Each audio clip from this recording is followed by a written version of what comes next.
Do you think crop circles are another expression of sacred geometry on the land, or how does that relate? Whew. Yeah, crop circles. They're a big mystery for us right now, and they are real. They are non-human origin, and my only question is: are crop circles alien in nature, or ultra-dimensional, if you will, in nature, or are they the planet trying to speak to us? I haven't really, kind of, the verdict's still out on that one. Or perhaps it's a combination of the two. I see the crop circles as a communication between the planet, which we are planet, through the transcendent religions of the Abrahams. We tend to look at us as being, oh, we're different. We're from another planet, and we're just kind of here in this lifetime to be tested, and then we go somewhere else. And where I have a sense that we are, the planet, we grow out of the planet. We're part of we're an image and likeness of the planet.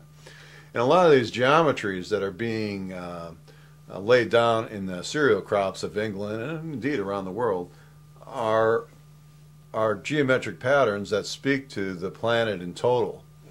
And so it seems like that they're using this circular matrix to imprint a new consciousness on the planet itself,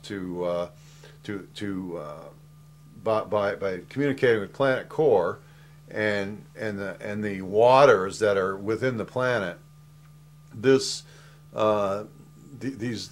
transmissions, these new energies, these remembrances of who we are brought into us through the water, through the planet itself.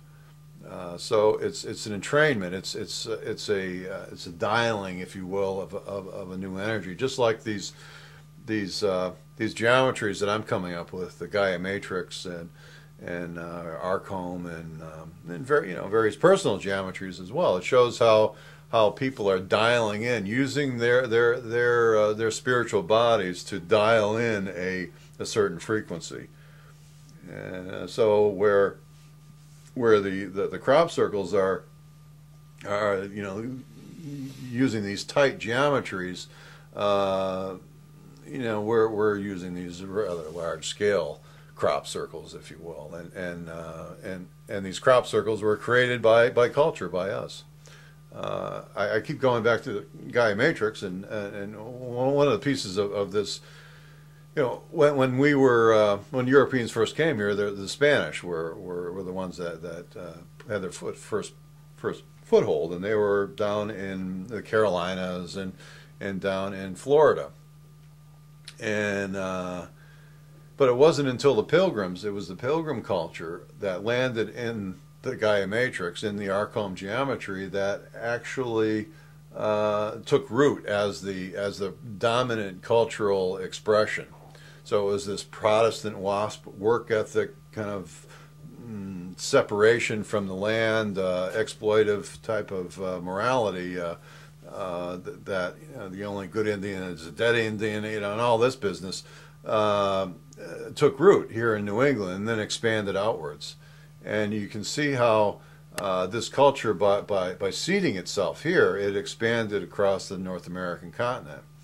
So what I think is happening with my work is that I'm helping seed a new consciousness by making people aware of this. So Shelburne Falls as being the center of this Gaia matrix is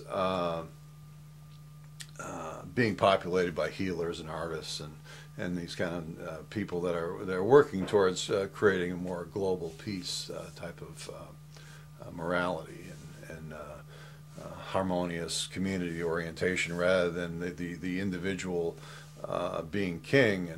And so it's changing the frequency of changing the trim tab that this great continent is, so that the rudder may follow a new direction.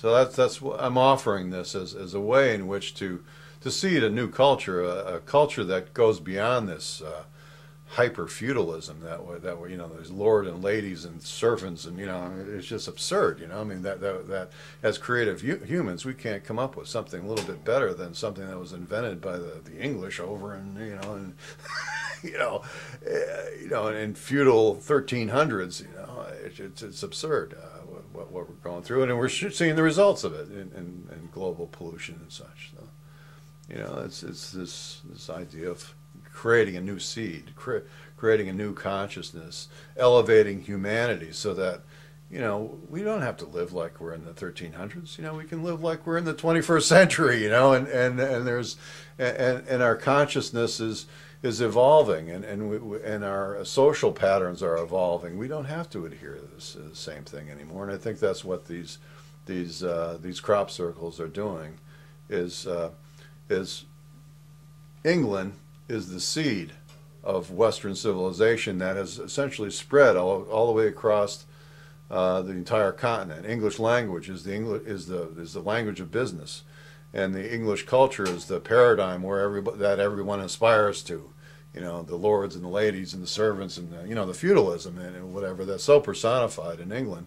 So if you seed these new thoughts, these crop circles in the food, in the water, in the land of England, then this new frequency is carried across the planet.